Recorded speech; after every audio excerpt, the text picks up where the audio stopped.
Yes madam. Ward number 8 Karodiya એરિયામાં આજ દિન સુધી કોર્પોરેશન આવ્યા પછી અમને જે બેઝિક સુવિધા મળવી જોઈએ એ પણ સુવિધા અમને મળી નથી. અને જે બેઝિક સુવિધામાં છે એટલે કે પાણીની સુવિધા, ગટર લાઇનની સુવિધા, રોડ રસ્તાની સુવિધા, સ્ટ્રીટ લાઇટની સુવિધા, એ કોઈ બેઝિક સુવિધા મળી નથી. અને જ્યારે અમે રજૂઆત કરવામાં આવે છે આપણે કોર્પોરેટર અમારા મીનાબેનને, તો એ એવું કહે છે કે તમે ઉપર રજૂઆત કરો, અહીં અમને રજૂઆત ના કરો, વોર્ડ નંબર 8ની ઓફિસમાં જાઓ, ત્યાં રજૂઆત કરો. અમને કહેવાથી કશું નહીં થાય. ત્યારે અમે લોકો એવું કહીએ છીએ કે અમે તમને વોટ આપ્યો છે તો અમે તમને રજૂઆત કરીશું ને. તો અમને એવું કહે છે કે તમે અમને વોટ નહીં આપ્યો, અમે તો ભાજપે અમને ટિકિટ આપી છે એટલા માટે અમે આવ્યા છે, બાકી અમે ના આવે. એનો મતલબ કે એ ભાજપના નામ પર ખાલી વોટ લઈ ખાવા છે. અમારી જે વોટની બી કોઈ વેલ્યુ નથી, અમારા જે બેઝિક સુવિધા છે એ બી જોનાર કોઈ નથી.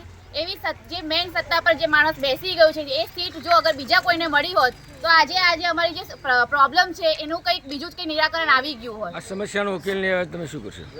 આ સમસ્યાનો ઉકેલ નહીં આવે તો અમે ફરીથી આંદોલન પર ઉતરીશું અને વોર્ડ નંબર 8ની ઓફિસમાં આંદોલન કરીશું અને જરૂર પડી તો હજુ ઉપર જઈને અમે લોકો રજૂઆત કરીશું, અરજી આપીશું અને આંદોલન કરીશું. બોલો.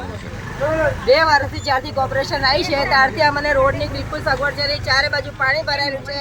અડધી રાત્રે ઇમરજન્સી થાય, કોઈ ફેમિલીમાં નાનું છોકરું બીમાર પડે, બુજુર્ગ બીમાર પડે તો 108 બોલાવવાની બી સગવડ છે નહીં, ચાલીને જવાની સગવડ છે નહીં. તો 108 વાળા બી ફોન કરીએ તો ના પાડે છે કે અમે એ રોડ પર આવવાના નથી. ઘસીને ના પાડી દે છે અમને. રિક્ષા તો બિલકુલ જ આવવા તૈયાર, ચાલીને જવાની. આ રોડ છે તમે જોઈ શકો છો, ઠેઠો ઠેઠ ના આ સાઈડે જઈ શકે છે ના આ સાઈડે જઈ શકે છે. અમને જવાનું તો કઈ જવાનું? જે ઘરમાં જેન્ટ્સ આવે એ લેડીઝો કેવી રીતે નાના છોકરા લઈને ઘરની બહાર નીકળશે? દવાખાનું આવે કંઈ પ્રોબ્લેમ આવે તો કેવી રીતે બહાર નીકળે એ લેડીઝ? થોડીક અમને સગવડ જોઈએ કે નહીં? એથી બેસ્ટ અમારું કોર્પોરેશન પંચાયત હતું. વિજયભાઈને અમે ફોન કર્યો તો વિજયભાઈ ગમે તે રીતે અમને સગવડ કરી આપતા હતા. 3 દિવસથી લાઇટો નથી. લાઇટો માટે ઓનલાઈન કમ્પ્લેન્ટ કરીએ, કશું બી કરીએ તો અમારી કમ્પ્લેન્ટ રિજેક્ટ કરી નાખવામાં આવે છે. ના